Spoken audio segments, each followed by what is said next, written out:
مسجد میں درس کے لیے جا رہا تھا، گھر سے یوں نکلا مسجد پہنچنے کہ ایک دن میں صحیح بخاری یوں اٹھا کر نا مسجد میں درس کے لیے جا رہا تھا، گھر سے یوں نکلا مسجد پہنچنے لگا تو ہمارے ایک دوست ہے، وہ ٹھہرے ہوئے تھے کسی مولوی صاحب کے ساتھ، اور وہ مولوی صاحب کو ہمارے اوپر اعتراضات کا حناف پہ بڑا کوئی مشغلہ اور شغل تھا۔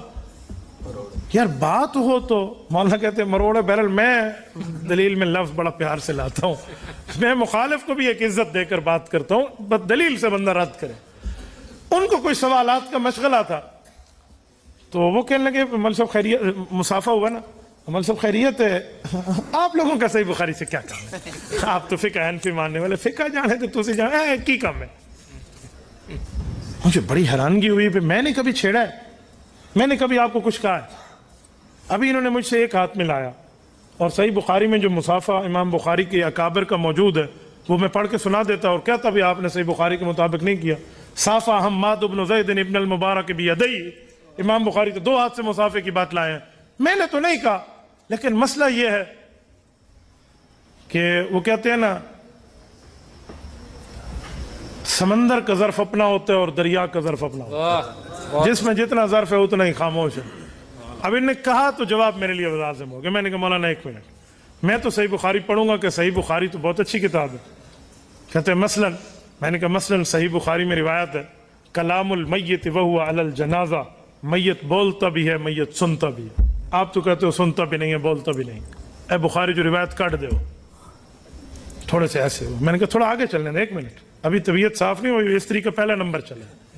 اسی صحیح بخاری میں حدیث ہے قال الحسن کان القوم یسجدون علی القلنسوۃ والعمامہ، امام حسن بصری المتوفی 110 ہجری رحمہ اللہ ارشاد فرماتے ہیں میں نے صحابہ کرام میں ہزاروں بندوں کی زیارت کی ہے، میں نے دیکھا ہے کہ جس صحابی نے نماز پڑھنی ہوتی یا سر پہ ٹوپی ہوتی یا سر پہ پگڑی ہوتی، یہ صحیح بخاری ہے۔ میں نے کہا اس لیے میں اس کو مانتا ہوں۔ اور کتاب اللباس باب تکلیم اظفار میں لکھا ہے کہ داڑھی کم از کم کتنی رکھنی چاہیے، تو امام بخاری روایت لائے ہیں حضرت عبداللہ بن عمر رضی اللہ عنہما سے، حضور نے فرمایا وفر اللحا وحفوا الشوارب، داڑھی بڑھاؤ اور مونچھیں کٹاؤ۔ تو بھئی کتنی بڑھائیں اور کتنی کٹائیں؟ تو مونچھیں تو کاٹنی ہے لیکن داڑھی کتنی بڑھائیں؟ تو فرماتے ہیں عبداللہ بن عمر جب یہ حدیث بیان کر رہے ہوتے تو حج عمرہ کا موقع تھا، کان ابن عمر اذا حج او اعتمر قبض علی لحیتی فما فضل اخذہ، وہ مٹھی سے داڑھی کو پکڑتے اور ایک مٹھی سے آگے برابر کر کے کہتے حضور پاک کی یہ حدیث ہے۔ سبحان اللہ۔ تو امام بخاری حدیث بھی لائے ہیں، مطلب بھی لائے ہیں۔ میں نے کہا سن، اسی صحیح بخاری میں حدیث پاک ہے، کتاب المناقب جلد اول میں ہے، حضرت امہ رضی اللہ عنہ راویہ ہیں، صدیقہ بنت صدیق ام المؤمنین، مسلمان مؤمنوں کی اسلامی امہ جان، ہر بندے کی نہیں، مومن کی ماں۔ میں کسی ہر بندے کی ماں کی بات نہیں کرتا، ام المؤمنین کی بات کرتا ہوں۔ ام المؤمنین ارشاد فرماتی ہیں رسول اللہ صلی اللہ علیہ وسلم کی دنیا سے وفات کے بعد جب ابو بکر آئے قبل بین عینی، حضور پاک کے ماتھے مبارک کو چوما اور فرمایا بی ابی انت و امی طبت حیا و میتا، میرے پاک پیغمبر آپ نے اچھی موت پائی، اچھی زندگی پائی۔ حضور پاک علیہ السلام کے لیے وفات کا اعلان کیا کہ لوگو رسول اللہ دنیا سے رخصت ہو گئے، من کان منکم یعبد محمدا فإن محمدا قد مات، اگر حضور کو اللہ مانتے تھے تو سنو پھر حضور فوت ہو گئے، لیکن نہیں، من کان منکم یعبد اللہ فإن اللہ حی لا یموت، ہم اللہ کو اللہ مانتے، اللہ ہمیشہ زندہ اور قائم ہے۔ اور پھر اس کے بعد رسول اللہ کی قبر کی حیات کا ذکر کرتے ہوئے فرمایا والذی نفسی بیدہ، اس اللہ کی قسم جس کے قبضے میں ابو بکر کی جان ہے، لا یذیقک اللہ الموتتین ابدا، پیغمبر پر دو موتیں جمع نہیں ہوں گی۔ اسی حاشیے میں دو موتوں کا مطلب لکھا ہے کہ وہ دو موتیں کون سی ہیں، کہتے ہیں والاحسن ان یقال ان حیاتہ فی القبر لا یتعقبها موت بل یستمر حیا والانبیاء احیاء فی قبورہم۔ سبحان اللہ۔ ہاں، دوسری موت کا مطلب یہ ہے پیغمبر قبر میں جائیں گے تو جو زندگی ملے گی وہ قیامت تک رہے گی، اس زندگی پر قبر میں ایسا زندہ ہوں گے کہ پھر موت نہیں آئے گی۔ سبحان اللہ۔ میں نے کہا میرے بھائی اس صحیح بخاری میں عقیدہ حیات النبی ہے، اسی لیے میں اس کو مانتا ہوں۔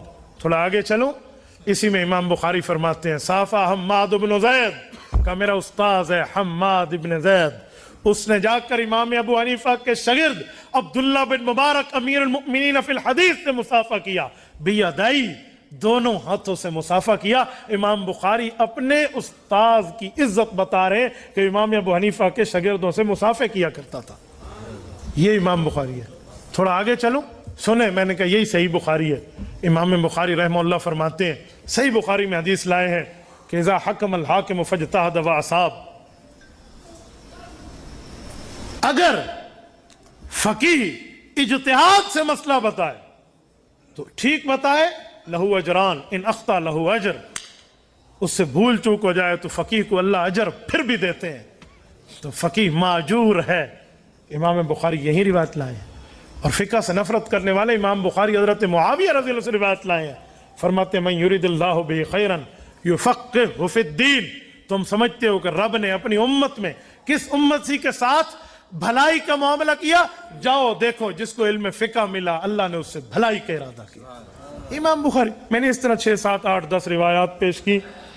میں نے کہا پھر اب طبیعت صاف ہے تو مولوی صاحب نے پھر سوال، ایک بات پوچھوں؟ میں نے کہا جی بڑے شوق سے۔ امام بخاری رحمۃ اللہ علیہ نے رفع الیدین کی روایت بھی ذکر کی ہے، وہ آپ نے تو نہیں بتائی۔ میں نے کہا ٹھیک ہے، طبیعت صاف کرنے کے لیے 5 پہ استری نہیں، مجھے 6 پہ کرنی ہوگی، ٹھیک ہے۔ میں نے کہا امام بخاری رحمہ اللہ نے جو رفع الیدین کی حدیث لائی ہے وہ میرے ایمان کا حصہ ہے، اور اس حدیث کا منکر اس دھرتی کا بے ایمان ہے۔ اس حدیث میں لکھا ہوا ہے کہ حضور رفع الیدین فرماتے تھے۔ اس سے آگے چلیں، باب التشہد میں لکھا ہوا ہے ایک صحابی اٹھتے ہیں جن کا نام ابو حمید ساعدی رضی اللہ عنہ ہے، صحیح بخاری جلد اول۔ ابو حمید ساعدی فرماتے ہیں انا احفظکم لصلاۃ رسول اللہ صلی اللہ علیہ وسلم، اے پیغمبر کے صحابہ موجود ہیں، میں تم میں سب سے بڑا نبی کی نماز کا حافظ ہوں۔ صحابہ فرماتے ہیں جی ہاں، کہاؤ پڑھ کے دکھاؤں۔ اٹھے اور انہوں نے شروع میں رفع الیدین کیا نیت کے وقت، اور سلام تک دوبارہ نہیں کیا۔ یہ حدیث بھی امام بخاری لائے ہیں۔ میرے بھائی حدیث نہ ہو تو او ایک گھڑی میرے تو تحفہ لے لو، سمجھ گئے اگلی بات؟ ہاں توتا تھا نا، اس نے کہا اب کچھ نہ کہنا، اس نے کہا سمجھ تو گیا ہوگا، ٹھیک ہے، تو آؤ مجھ سے تحفہ لے لو اگر یہ حدیث نہ ہو۔ جو امام بخاری روایت رفع الیدین کی لائے ہیں اس میں ہمیشہ کا لفظ نہیں ہے، اور جو روایت میں دکھا رہا ہوں یہ پیغمبر سے دنیا کے جانے کے بعد ہے، تو بات پوری کر، ادھوری کیوں کر دے؟ میرے بھائی تھوڑا گزارا، ورنہ امام بخاری کی بہت سی روایات میں اور پیش کر سکتا تھا، میں نے تو چھوڑ دیا ہے۔ میں دکھا سکتا تھا کتاب الطلاق میں امام بخاری فرماتے ہیں باب من اجاز الطلاق الثلاث لقول اللہ تعالی، کہ اللہ کے قرآن سے ثابت ہے۔ پھر روایت لایا کہ 3 طلاقیں دو تو 3 ہوتی ہیں، تو کیوں نہیں مان رہا؟ میں نے کہا اسی لیے میں نے آپ کا علاج اپنی جگہ رکھا، لیکن آپ مجھے چھیڑ رہے ہیں۔ تو پھر ساتھ والے نے جو اس کا چہرہ پڑھا نا، تو مجھے دوست کہتے ہیں حضرت تھوڑی دیر ہوندی پئی اسی آپ کی دیر ہو رہی ہوگی۔ میں نے کہا جی نہیں، اب تو میرا ماشاءاللہ کام شروع ہو گیا ہے، کہاں دیر ہو رہی ہے؟ تو میں اسی لیے بعض اوقات حیران ہوتا ہوں کہ ہمیں نہ چھیڑو، ہم ستائے ہوئے ہیں، ہمیں نہ چھیڑو، ہم بتائیں گے کہ صحیح بخاری سے ہمارا رشتہ کیا ہے، یہ نہ بولیے یہ حنفی اور صحیح بخاری۔ بابا احناف تو بڑی خوشی سے صحیح بخاری پڑھیں گے کہ ہمارے امام کے شاگردوں نے انہیں پڑھایا ہے، اس نے لکھ کر دکھایا ہے۔ سبحان اللہ، اللہ اور خیر صلی اللہ، اس پر تو کوئی اشکال نہیں ہے، کوئی اعتراض نہیں ہے۔